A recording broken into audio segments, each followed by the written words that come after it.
Muito bem, pessoal. Olá, eu sou Jonatas Bessa e vamos dar continuidade com nossas pílulas de experiência.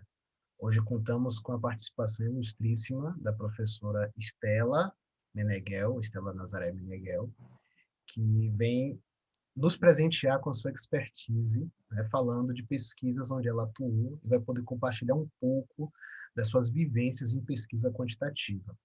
Só para uma breve apresentação, a professora Estela, ela possui graduação pela Universidade Federal do Rio Grande do Sul, especialização em saúde pública pela Escola Nacional de Saúde Pública. Ela também possui mestrado em medicina em ciências médicas na Universidade do Rio Grande do Sul, Federal, e doutorado também em ciências médicas pela Universidade Federal do Rio Grande do Sul.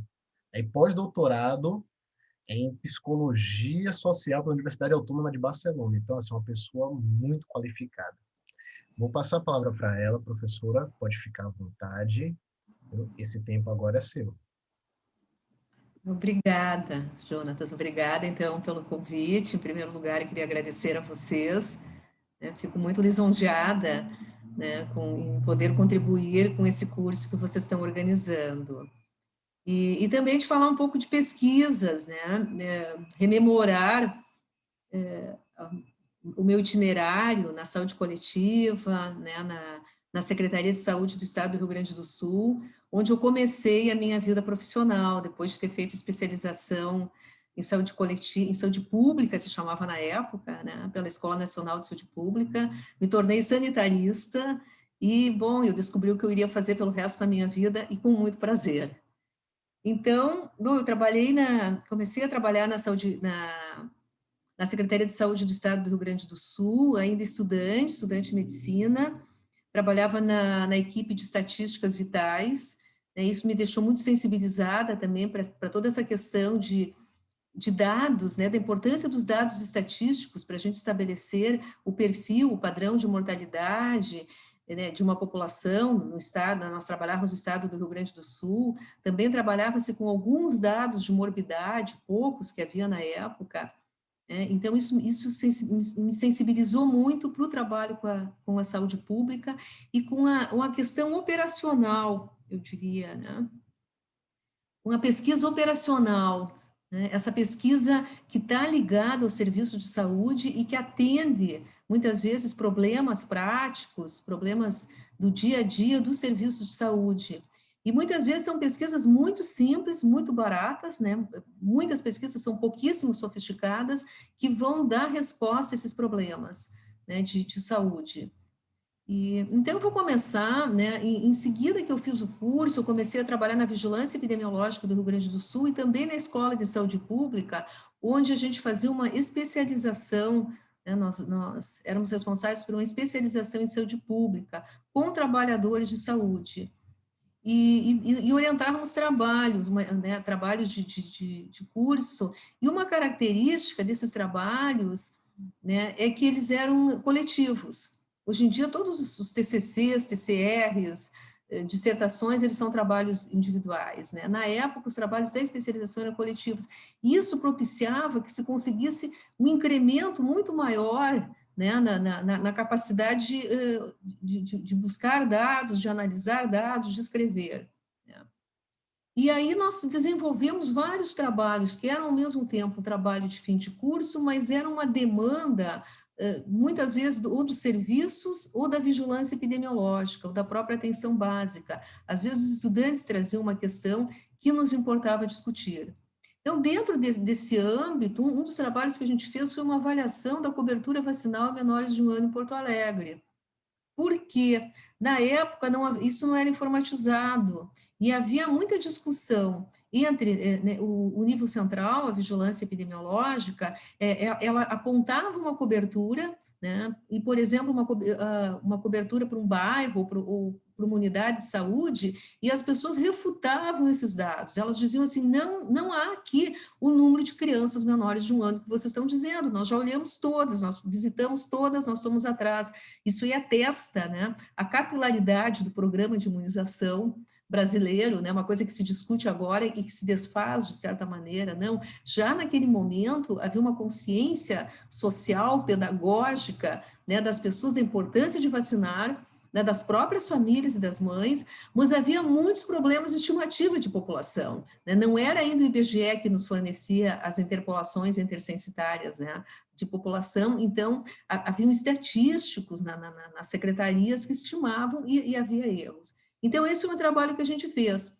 Um trabalho usando uma estratégia que eu viria usar, né, uma metodologia que é extremamente simples, eu viria usar em outros momentos, que foi usada pela varíola, né, quando os caras estimavam cobertura vacinal da varíola em vários países, principalmente países pobres, periféricos, né, onde a varíola também tinha maior magnitude, maior incidência.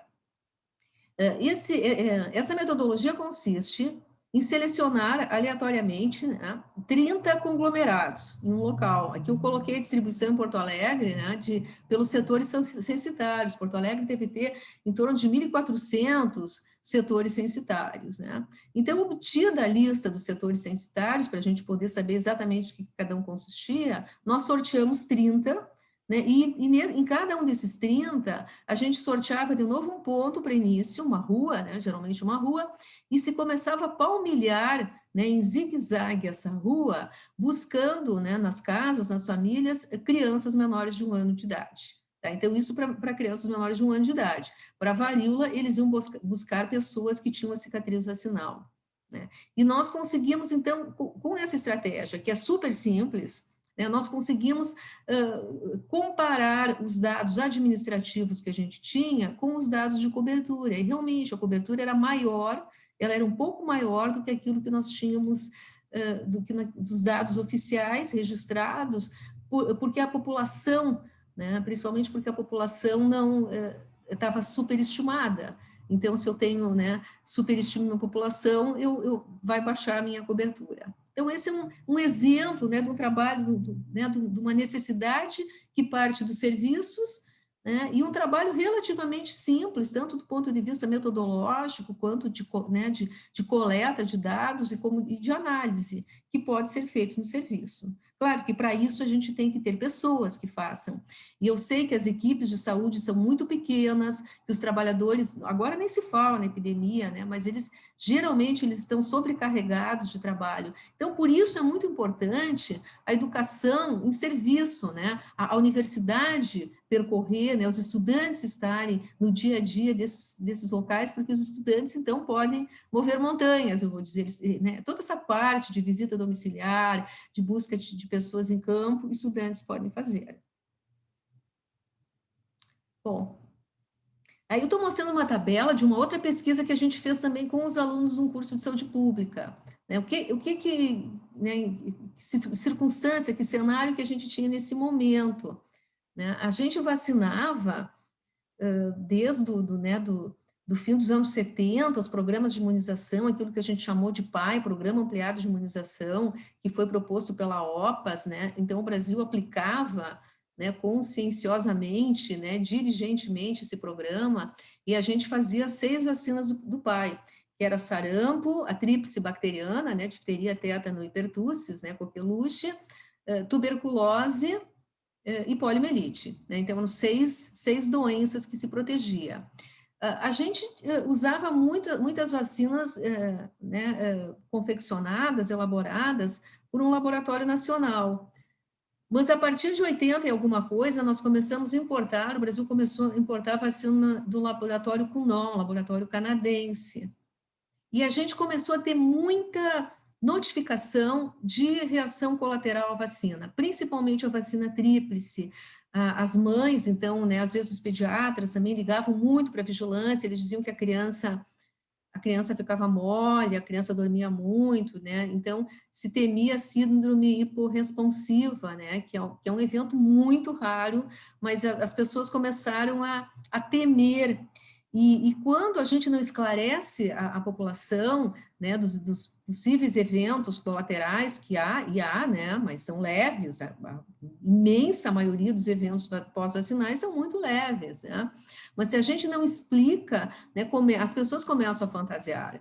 né, começa a ter fantasias, então a gente tem que manter um canal de comunicação muito aberto com a população para evitar que isso aconteça. A gente vê, né, o tipo de fantasias, né, que estão sendo disseminadas atualmente, né, em relação à população, algumas, inclusive, usando má fé, né, de alguns emissores dessas mensagens, né, apócrifas, mensagens, né, deletérias, mensagens que só vão prejudicar, né, a saúde da população.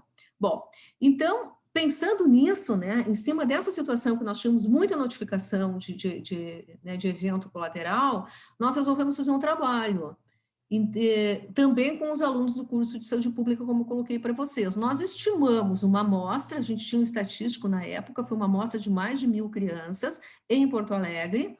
A gente fez um piloto para testar o nosso instrumento, e a nossa ideia era trabalhar assim, né? Aqui que a gente vê direito os sintomas, né? É uma série de sintomas, digamos que pela bula da vacina, eles são esperados naturais. Nódulo, abscesso, eu não botei ali eritema, que também tem, febre, sonolência, irritação, irritabilidade, choro persistente, recusa alimentar, voos, e essa síndrome hiporresponsiva, que é algo que você nem coloca, porque a incidência dela é tão raro isso acontecer, que não tem porquê, né, a gente perguntar num estudo populacional um evento raro, tá? Não que a gente não queira saber, né? Tanto que depois, alguns anos depois, já se começou a ter um sistema de vigilância para eventos adversos, tanto de vacinas quanto de fármacos. Na Europa, isso já tem há muito tempo, inclusive o próprio cidadão que vai notificar se ele teve algum evento adverso, né? Então, isso faz parte dos sistemas de vigilância universais, não é uma coisa que se deva esconder ou algo peculiar de uma determinada região. E a gente pegou, então, essa amostra de 1.000 crianças, em torno de 1.000 crianças, que tinham feito primeira e segunda dose da vacina tríplice, e nós fizemos visitas domiciliares. E a gente comparou cada criança com ela mesma. Então, a gente perguntou antes da primeira dose, a gente perguntava se ela tinha tido, a pessoa dizia sim ou não, nódulo, abscesso, se a pessoa não entendia, a gente explicava o que era um nódulo, né, uma bolinha, um aumento, né, no local. E a segunda dose é a mesma coisa. O que a gente viu, né? Que na segunda dose, sim, houve mais eventos, né? Mas eles, bom, quando não havia, né, nada na primeira dose, a gente não fez a comparação estatística, mas quando havia, a gente viu que sim, né? Depois da vacinação, né, e um pouco mais na segunda dose, as pessoas reportaram um número maior de eventos, né, em relação à vacina. Porém, se a gente comparar, e ali nós colocamos Estados Unidos e Porto Alegre, né? Se a gente comparar aquilo que é esperado, aquilo que foi visto, trabalhado e considerado normal em termos de percentual, né? Nos Estados Unidos foi isso aí. 34% das crianças tiveram eritema no local, né? 37% nódulo, 56% tiveram irritação, tá? Sonolência, choro persistente 3,9%. Se nós olharmos em Porto Alegre, e a gente fez testes estatísticos em relação a isso, todos eles foram significativos, no sentido que os dois locais tinham diferenças significativas, né? Dá para a gente ver que em todos os locais foi menor o percentual de eventos adversos, eritema, nódulo, irritação, febre, mesmo febre, que é uma coisa bem comum. Nos Estados Unidos foi 43% das crianças, aqui 23%, sonolência e recusa alimentar. Só o choro persistente que aqui houve mais. E nós interpretamos isso de uma maneira muito latina. A gente pensou, bom, nós somos latinos, então certamente as mães latinas, elas precisam dar mais atenção aos seus filhos quando choram. Nós imaginamos que uma mãe americana vai deixar o seu nenê lá no berço, né? Isso é inferência dos pesquisadores, né? Mas esse efeito, essa reação foi diferente e a gente teve mais. Mas não é uma reação grave. É uma reação que mostra que a criança está incomodada, mas não é uma reação grave. Então, esse trabalho, embora simples, a gente publicou ele no Boletim da Saúde, né? Uma revista da Secretaria da Saúde. Hoje em dia a gente não quer mais publicar nada nas revistas dos serviços, né? Porque a gente sabe que tem poucos pontos no Qualiscapes. Mas essa revista tem mais de 50 anos, ela foi ela foi iniciada pelo Dr. Moacir Scliar, né, que o Brasil inteiro conhece, graças à ficção, mas ele também foi um trabalhador de saúde, ele foi diretor de saúde pública na secretaria. Então, a revista que ele começa, ele publicou muita coisa, e nós publicamos aqui, e esse trabalho, embora simplérrimo, ele ajudou muitos serviços, quer dizer, nós tínhamos agora certeza que esses eventos, né, colaterais que as pessoas estavam notificando eram comuns, estavam dentro da aceitabilidade e que estava tudo tranquilo. Então, isso digamos, um benefício, né, uma informação útil, pertinente ao serviço que uma pesquisa operacional com esse caráter pode trazer, pode fornecer. Bom, mais tarde, né, acho que 3, 4 anos depois, em 86, né, nós estávamos fazendo um curso de especialização de epidemiologia com trabalhadores de saúde, né? E daí um dos grupos, ele se interessou em avaliar a subnotificação de tétano neonatal no Rio Grande do Sul. O tétano ainda atualmente nós não temos mais tétano neonatal, felizmente, né, graças aos programas de imunização, né, exemplares desse país, porque a vacina do tétano é uma vacina baratíssima, né, e ela protege uma doença que tem 40% de letalidade, ou seja, 40% das pessoas morrem, né, e as crianças, né, o tétano neonatal, que é aquele no menor de 7 dias, 90% morrem. Né. Nós tínhamos uma região aqui do Rio Grande do Sul, uma região de saúde, a 15ª, lá havia uma incidência muito elevada de tétano, comparativamente às outras regiões. E nós achamos que era possível que também tivesse tétano neonatal não notificado, né? A gente sabe que a subnotificação de doenças é um problema, né? Maior ou menor, dependendo do agravo da doença.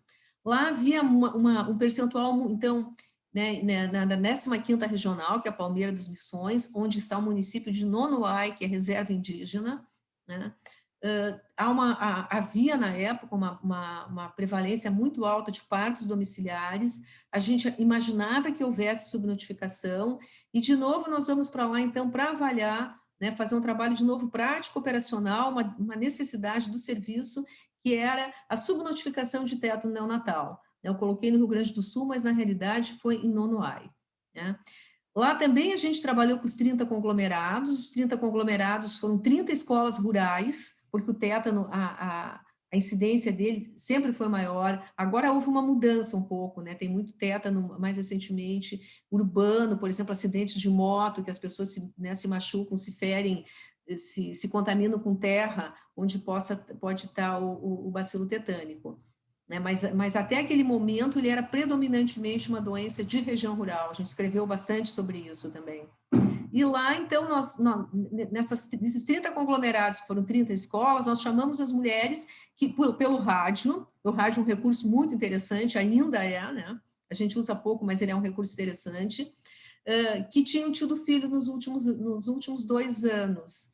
E nós encontramos 2 casos de tétano neonatal, notificados retroativamente, né? E depois confirmados com uma infectologista aqui em Porto Alegre, que não tinham sido notificados. E a gente encontrou um número, que não era o nosso objetivo, mas às vezes também numa pesquisa desse tipo a gente vai além dos nossos objetivos, porque está ali o mundo real, né?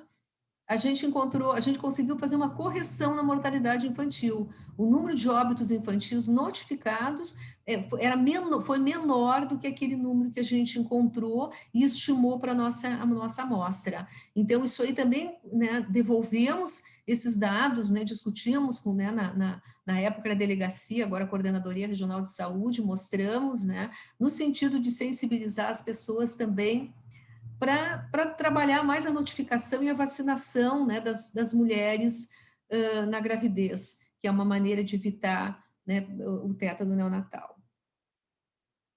Se vocês quiserem fazer alguma pergunta, alguma interrupção, vocês me interrompam, por favor.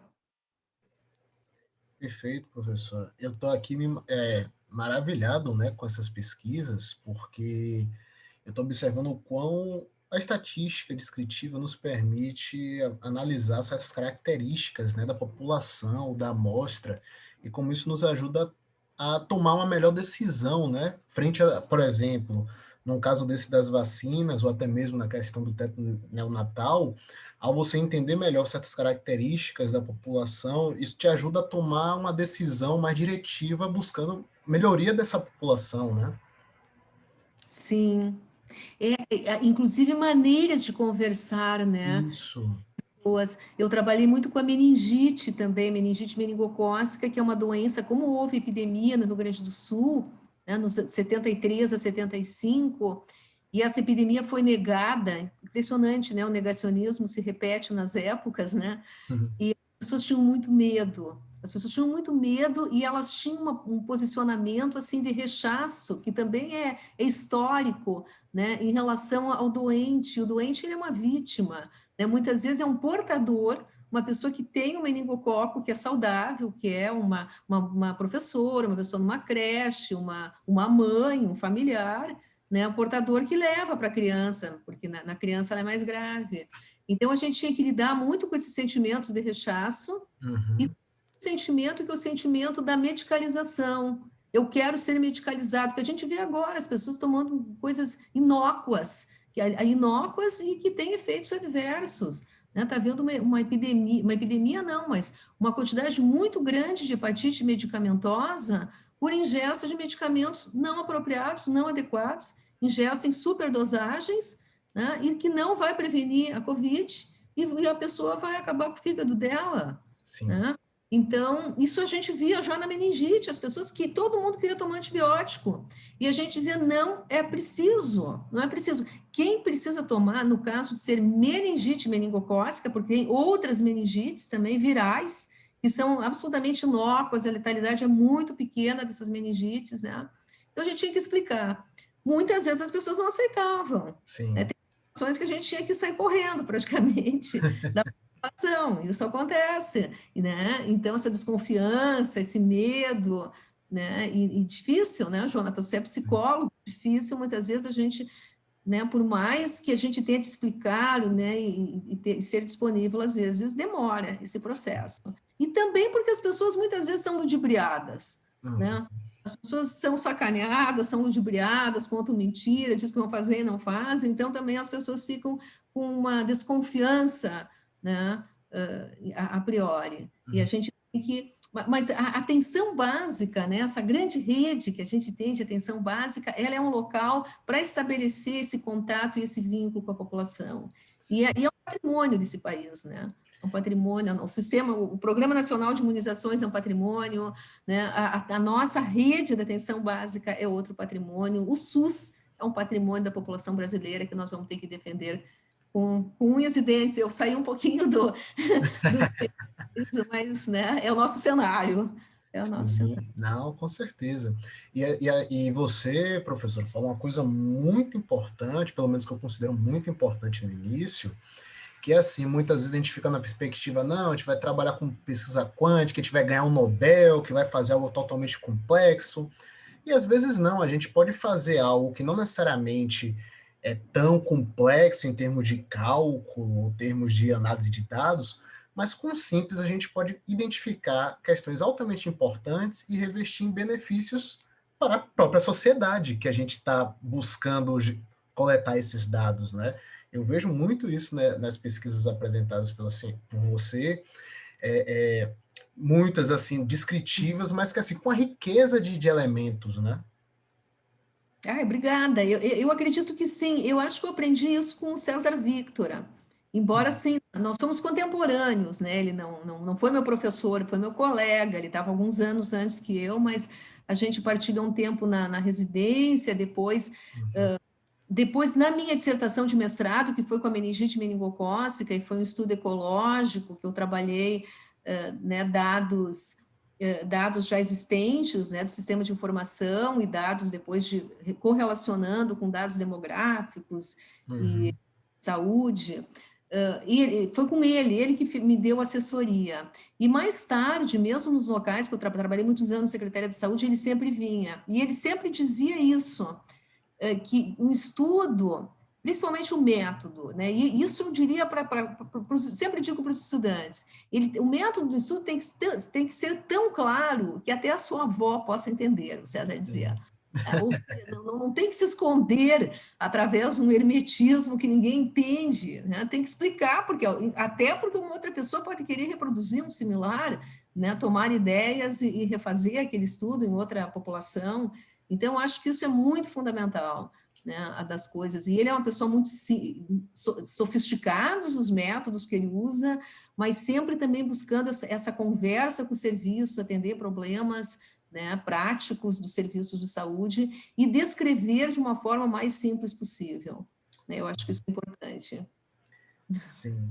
Eu Isso vou andar mais um pouquinho, então. pode sim. Bom, aqui em relação ao suicídio, né? Eu trabalhei assim em vários momentos com suicídio. Eu sempre digo que não somos nós que escolhemos os temas, são os temas que nos escolhem. Né? Comecei na escola de saúde pública, ainda estava lá, foi o primeiro estudo sobre o suicídio, que depois eu vou mostrar um dado, né? Que eu sempre conto essa história porque ela foi muito tocante na minha vida. Nós estávamos na escola e chegou uma moça nos dizendo assim, olha, não, eu sou de Venâncio Aires, uma cidade que aqui no Rio Grande do Sul tinha a alcunha absurda de ser a capital do suicídio, né, né, e que cidade de etnia alemã, e ela disse assim, olha, eu preciso que vocês me ajudem antes que se suicidem todos os meus vizinhos, né? E ela tinha essa hipótese, ela era uma advogada, ela tinha a hipótese do agrotóxico. E a gente fez o primeiro estudo, então, né, buscando correlacionar o uso, um estudo ecológico também, né, trabalhando dados já existentes, buscando correlacionar, então, os desfechos, né, que era a mortalidade por suicídio no Rio Grande do Sul, nas diferentes micro-regiões do IBGE, com uma série de outras variáveis, inclusive o uso de agrotóxicos, que havia um banco do CREA, né, que é o Conselho Regional de Engenharia e Agronomia, né, de prescrições de agrotóxicos. Né. No fim, a gente não conseguiu trabalhar muito bem com ele, porque havia muitas prescrições que não diziam quantidade. Né. Então, isso, de certa maneira, né, viesou esse trabalho. E nesse trabalho, eu fiquei encarregada da parte da doença, do evento do agravo suicídio. Né? Então, eu comecei a trabalhar nos coletivos que eu estava. E isso é algo que eu indico para as pessoas, sabe? Quando elas querem trabalhar com tema, aquele tema tem que fazer parte da vida da pessoa. Onde quer que ela esteja, que haja oportunidade, no ônibus talvez não, né? No metrô, mas nos coletivos, no serviço de saúde, em grupos de profissionais, é interessante colocar o tema e discutir e ver outros pontos de vista. Né? Então, isso é bastante interessante. Eu comecei a trabalhar com os residentes, essa questão. Né? Eles trabalhavam num território específico, eu perguntei, a primeira pergunta é essa, tem suicídio lá? Não, não tem. Ah, nunca viram? Nem tentativa, nada? Não, não tem. Então, eu disse para eles, mas então procurem, porque quem procura acha. Tá? Vão procurar, vão pesquisar, perguntem para os agentes de saúde, para as famílias, vão perguntando, e eles encontraram. Eles encontraram muita ideação, encontraram tentativa, e daí eles disseram uma coisa que eu achei muito interessante, depois eu dei aula para um curso de medicina, e isso eu sempre questionava, que os médicos, quando eles tinham um tema tabu, era tabu na sociedade, mas era tabu para os médicos também, nós somos membros da sociedade, os mesmos problemas nos afetam, as mesmas inseguranças, os mesmos preconceitos, etc. Quando eles tinham uma doença grave, eles pediam para o residente sair da sala. Se eles tinham que comunicar uma paciente que tinha um câncer, se era, né, um problema de drogadição, se era alguma tentativa de suicídio, alguma questão mais de saúde mental mais grave, o residente saía, pô, mas amanhã ele vai trabalhar, né? Então a gente começou a conversar, né, nesse sentido também né, com os profissionais, né? Que não gostam, ninguém gosta que a gente aponte, né? Você não está fazendo bem isso aí, mas a gente tentou conversar essa situação. Então, assim, o Rio Grande do Sul é um estado que, em toda a série histórica, ele tem a maior coeficiente de mortalidade de suicídio do Brasil, sempre. Tá? Tem um ano da série, começou em 70 os nossos dados, 75 pelo Ministério da Saúde, tem um ano que não foi o Rio Grande do Sul, mas os demais sempre. E aqui, a organização, digamos, o padrão, é esse padrão de taxas de mortalidade masculinas de 4 a 5 vezes maiores em homens do que em mulheres, algo que é chamado paradoxo do suicídio, né? As mulheres tentam mais, mas os homens os homens se suicidam mais. E daí eu fiz um trabalho muito simples, tá? Que foi o seguinte, foram 2 retas de regressão, uma para a mortalidade masculina, você está escrito mortalidade, né? E outra para a mortalidade feminina. E o que essas regras, não é o melhor método estatístico, mas ele é o mais simples, né? Então, de novo, o mais simples. O que elas mostraram? Que para os homens havia uma tendência crescente e significativa, com o P, né, pequenininho.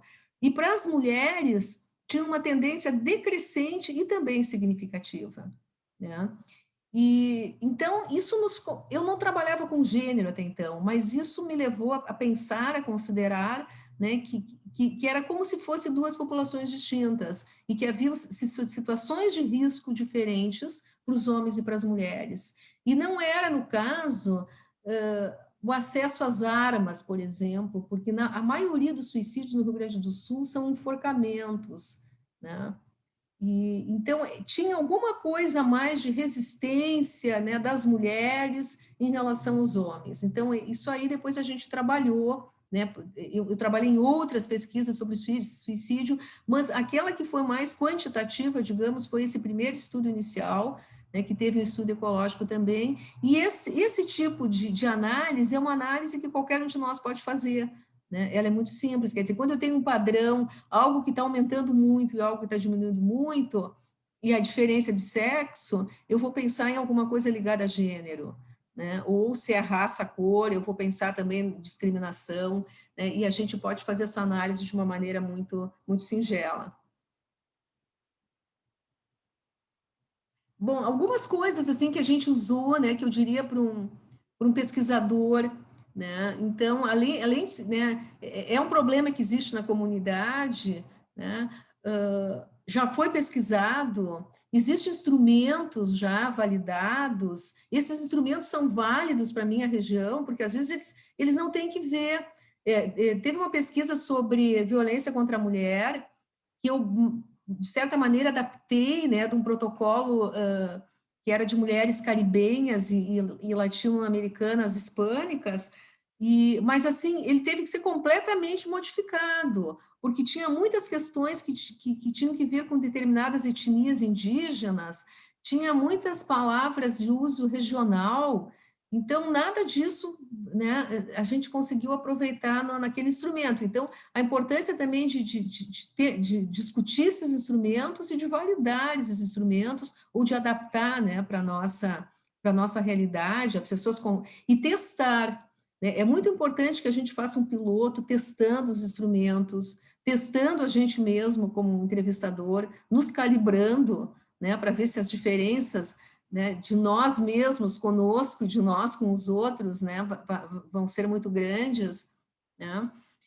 A questão também de quantos dados, que às vezes a gente faz uma estimativa que não corresponde à realidade. A gente diz que vai coletar X dados, 500, né, entrevistas naquele mês, mas a gente não está vendo a distância, né, a possibilidade das pessoas responderem às entrevistas, o trabalho dos trabalhadores de saúde, que muitas vezes precisam nos acompanhar. Os trabalhadores de saúde, eles são essenciais, né, nesses trabalhos que a gente vai na população e vai trabalhar com usuários e usuárias, e mesmo pessoas que não sejam usuários daquela população, porque eles são reconhecidos, eles são uma autoridade, eles conhecem o mapa, né, eles conhecem as peculiaridades daquela região, a porta de entrada é o trabalhador de saúde local. Né? Então, no trabalho do suicídio, isso foi extremamente importante. Nós jamais faríamos a pesquisa se nós não tivéssemos ido nos CAPs, né, no Centro de Atenção Psicossocial do interior,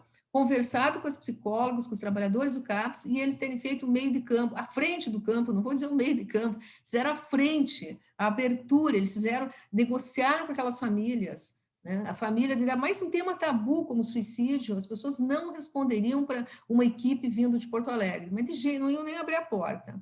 Então, isso é muito importante, né, essa articulação com os serviços e o piloto, né, o trabalho com o questionário, fazer uma boa avaliação do que é aquilo, de quanto realmente nós vamos conseguir, né, tê-los. Né. Uma vantagem dos estudos quantitativos, que são estudos que, né, que perguntam mais dados, mas são dados mais superficiais, né, diferente dos estudos qualitativos, que perguntam menos dados, mas são dados mais íntimos, mais densos, então envolvem entrevistas mais longas, muitas vezes, e que requerem uma confiança maior, né, um vínculo maior, para que as pessoas possam falar, né. E, bom, então, coletados os dados, a gente vai passar, né, para a organização desses dados, né, os dados quantitativos, muitas vezes a gente trabalha com planilha Excel, né, né, colocando esses dados, mas agora também existe muito recurso tecnológico, né, eu trabalhei numa época que que os nossos formulários eram em papel, e depois a gente, né, a gente codificava, fazia dupla entrada para evitar, né, evitar erros, né? Atualmente, então, a gente tem muito mais recurso tecnológico, faz entrevistas com tablet, né? Que daí, então, já limpa muito, né, do trabalho que a gente tem. Mas lembrando sempre, né, que se o dado é ruim, não tem teste que salve um dado ruim. Então, a importância da gente fazer uma boa coleta, né, de trabalhar muito o questionário. Muitas vezes o questionário a gente faz correndo e já quer ir tocando. Não, o questionário é imprescindível. Se eu errei na coleta, eu não vou poder fazer nada depois, né? Então, testar esse questionário várias vezes no piloto, pedir opinião de especialistas sobre aquele assunto, né, que pode nos trazer, às vezes, questões cruciais. Na minha tese, eu trabalhei com violência em escola, né? Na realidade, eram com escolares, mas eu perguntava da violência na família. E eu perguntava, então, né, dos métodos punitivos, né, de pais para filhos, a violência também na escola, a violência entre colegas, na vizinhança, tinha uma série de questões, mas eu não... E daí, assim, eu testei esse questionário, testei com os meus alunos, lá que eu contei para vocês, aqueles do suicídio, eu também testei com eles, né, aqueles que tinham filhos, eu fiz o questionário, eu testei com a população de pessoas, usuários do hospital de clínicas, eu passei para várias pessoas que trabalhavam com violência para avaliar o meu questionário, e quando eu estava lá na quarta, quinta, sexta entrevista, não me lembro mais, uma senhora disse assim, olha, nenhuma dessas violências que você está me falando aí a gente tem, mas os meus filhos, eles se batem, né, entre irmãos, eu não sei como é que eles não se matam. E essa questão eu não tinha. Eu não tinha, já tinha passado por várias, essa questão tinha passado. A violência entre irmãos, que realmente ela pode ser intensa, né? E daí, como eu estudo qualitativo, estudo com uma amostra grande, mas qualitativo, eu incluí essa questão, né, sabendo que ia ter 6 ou 7 famílias que eu não tinha feito essa pergunta. Se é um estudo quantitativo, às vezes anula a possibilidade daquela, né, de inserir lá no meio do trabalho essa questão. Então, a importância de trabalhar muito esses dados, né, questionar muito esses dados.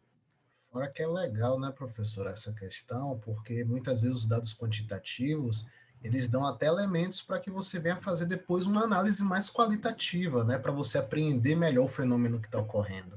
E vice-versa, às vezes dos dados qualitativos a gente pode formar uma escala mais, ou um questionário mais, como posso dizer assim, calibrado, né, para a gente conseguir mensurar melhor o fenômeno que a gente quer avaliar. Então, assim, não necessariamente um anula o outro, um pode complementar o outro, né? Sim, sim, muito bom, Jonas, porque às vezes a gente se vê como inimigos, né? Se eu só faço, né, estudos quantitativos, eu não, né, porque eu publico melhor, porque são mais poderosos, o outro, não, os quantitativos aí só vem a realidade superficial, eu me aprofundo, eu sei tudo sobre a vida dessa pessoa, ambos se complementam, exatamente, ambos se complementam. Às vezes, um caso, ele já gera né, um relato de caso, um relato de experiência, né, de tão peculiar, de tão singular que ele é. Exatamente. Bem, então, né, eu termino dizendo da importância de retornar aos serviços, né? Então, a maioria de nós é trabalhador de saúde, trabalha na atenção básica ou mesmo, né, em outras instituições e serviços, a importância de retornar aos serviços. Eu trabalhei uma vez num pós-graduação, tinha um antropólogo que ele chamava assim, a ciência aspiradora de pó. Aquele cara que vai lá e suga os dados, promete que vai voltar e nunca mais aparece. Ele aspirou tudo que ele pôde. Então, assim, se a gente prometeu, a gente tem que cumprir, né? a gente, né, a importância, por exemplo, no suicídio, a gente fazia uma parceria, né, com a retaguarda, no sentido que se a gente detectasse, né, alguma situação de ação suicida, de vulnerabilidade, a gente ia encaminhar e eles iriam atender. Né? A própria pesquisa, né, às vezes, né, rememorando histórias tão tristes, pode desencadear, né, algum sintoma, alguma coisa relacionada ao trauma vivido, então é importante que a gente tenha uma retaguarda. Né? E não só uma retaguarda que nos ajude, né, a buscar os pacientes, a fazer o contato com eles e atendê-los quando eles têm alguma coisa, mas uma retaguarda para a qual a gente respeitosamente coloque os dados, né, dê sugestões, se disponibilize também para algumas coisas que às vezes para eles é importante, principalmente no interior, o pessoal quer que a gente converse com o prefeito, às vezes, quer que faça, né, um meio de campo, quer que escreva um texto pequeno para o jornal local, isso é muito importante. De novo, César Victor, lá em Pelotas, toda a dissertação, eles fazem um texto para a imprensa leiga, né? Então, que também precisa da gente para se nutrir, né? É importante que a gente dê entrevistas eles mudam o que a gente falou, às vezes mudam mesmo, mas a gente também às vezes muda, né? Então acontece, né? E a gente pode refazer. Então, a importância de retornar. Para a vigilância, isso é essencial. No sistema de vigilância epidemiológica, a gente periodicamente tem que retroalimentar os nossos notificantes, senão eles não vão mais notificar. Né? A força, a energia da notificação é as pessoas saberem que está se fazendo alguma coisa com aquele dado. Não adianta ir lá e dizer que tem que notificar. Tá? E tem que notificar, mas nós temos que trabalhar o dado e levar de volta e ver problemas e elogiar também as pessoas quando eles estão fazendo um bom trabalho. A gente só lembra de lá para, né, quando tem problema para pedir alguma coisa. Né? Então, o que é possível? A gente pode corrigir dados estatísticos, pode melhorar esses dados estatísticos, né? Pode identificar grupos de risco que até então não eram percebidos na literatura ou naquela situação específica, né? Grupos de risco e também comportamentos, né? Que não estavam sendo presentes, em um determinado momento começam a aumentar, né? Ideação suicida entre adolescentes, mutilações, né? Que não havia, então, né? Outros fenômenos que não estavam presentes, né? Então, é importante que os serviços saibam daquilo, também onde que estão, né, as pessoas mais afetadas. Isso pode gerar, inclusive, mudança de normas técnicas, né, recomendações, de protocolos. A gente também pode se disponibilizar, auxiliar, né? Os profissionais da rede, eu já falei, né, o retorno a eles, e o reforço da atenção básica em saúde, atenção primária em saúde, né, que é a nossa porta de entrada, né, do sistema de saúde no Brasil. Então, foi isso que eu tinha pensado em trazer, mas ainda continuo disponível para a gente conversar, né, mais um pouco. Claro. Foi muito rico, professor, esses relatos de experiência, assim, creio que muito proveitoso mesmo, né? E você abordou temas muito interessantes, muito importantes e bem caros, né? Principalmente esse diálogo da ciência com a sociedade, essa estratégia mesmo que você acabou de citar, eu acho muito importante. Fez um estudo, escrever um textinho para que possa ser publicado num jornal ou em um local em que a comunidade possa entender estes dados, né? E até ver como eles podem fazer para melhorar certas práticas do dia a dia, que muitas vezes um estudo pode mostrar. Mas eu gostaria de fazer uma pergunta que, assim, a senhora, como uma professora que já tem muita experiência, que tem trabalhos publicados, assim, quais recomendações você poderia passar para os participantes do curso, para uma pessoa que está pensando em começar uma pesquisa quantitativa? Assim, se você pudesse dizer para esta pessoa que é um aspirante à pesquisa quantitativa, passos essenciais, ou então pilares para que ele possa começar a fazer uma boa pesquisa quantitativa, uma pesquisa de qualidade, para você, quais seriam esses passos? Ou quais seriam esses pilares? Então, a primeira questão, de alguma coisa, eu acho que já está, algumas coisas já falei, talvez até eu Sim, repita, mas a primeira questão, eu diria, que é importante, é que seja um problema de saúde pública, um problema que afete a população. né? Principalmente se ele vai fazer mais localizado o estudo, é um problema daquela unidade da federação, é um problema daquela cidade, é um problema específico. Então, isso é algo que vai fazer com que a própria comunidade, os gestores, pessoas que depois, eventualmente, a pessoa vai contatar, tenham abertura, né? Se sintam sensibilizados em relação àquele estudo. É importante naquele local, naquela comunidade, né? Para aquela região, para aqueles trabalhadores, para aquela população. Né? A segunda questão que eu vou colocar é aventar a possibilidade de que haja algum sistema de informação que já tenha dados, né? Que ele possa trabalhar com dados secundários. De novo, citando César Victor dizia assim que no Brasil tinha porões, ele dizia, de dados, de sistemas de informação e de dados pouco trabalhados, né? A gente coleta muito, mas analisa pouco. E um estudo ecológico, um estudo que eu estou usando dados secundários, ele pode abarcar um número de pessoas muito maior, mas incrivelmente maior do que um estudo né, que um pesquisador sozinho vai levar. Né? Então, ele vai ter, certamente vai ter uma repercussão muito maior, né, trabalhando né, com uma quantidade muito grande, ainda mais sendo um estudo quantitativo. Então, essas duas recomendações, certamente, eu acho que são importantes, né? E a terceira recomendação, eu diria assim, para ser modesto, que a gente tem que ser, né? Tem que ter, não esperar fazer, né? É um trabalho de mestrado, mesmo um trabalho de doutorado, não vai ser o trabalho, né? O prêmio Nobel, vai ser um trabalho, vai contribuir com um tijolinho, né? Na construção do conhecimento humano, mas às vezes a gente tem uma pretensão muito grande, muitos objetivos, uma amplitude muito grande, que vai ser impossível de ser feito em 2 anos de mestrado ou em 4 de doutorado. Então, assim, ver da factibilidade, né? E a modéstia. E a modéstia também ela serve para a gente, às vezes, perceber, né, que o nosso papel é pequeno. Nosso papel é pequeno, nossa contribuição é pequena, né, mas que seja o melhor que a gente consegue fazer. Eu acho que é isso. Maravilha, professor. Assim, eu compartilho inteiramente, né, com tudo que a senhora falou. E, assim, eu fico muito contente de ver que existem pesquisadores como você que fazem pesquisas de qualidade, né, e que buscam pegar estes dados e gerar um retorno social, né. Eu fico muito contente com isso. Agradeço muito também por ter aceitado o convite, né? Eu acho que o curso tende a ficar muito rico com participações como a sua. Como eu disse no início, eu acho que esta pílula de experiência, né, ministrada pela senhora, foi um presente. A senhora presenteou a gente com essa experiência da senhora.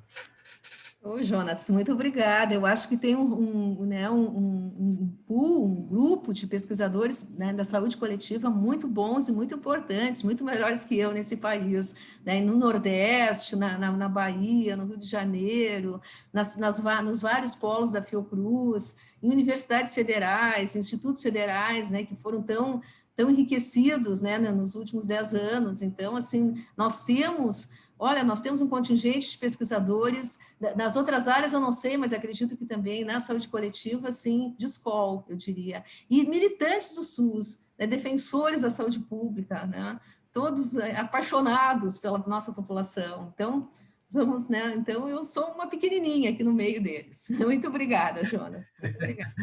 Perfeito. Então, gente, vamos dar por encerrado essa pílula de experiência, tá certo? E nos vemos nas próximas aulas e módulos deste curso de Estatística aplicada à pesquisa. Tchau, tchau. Tchau, obrigada.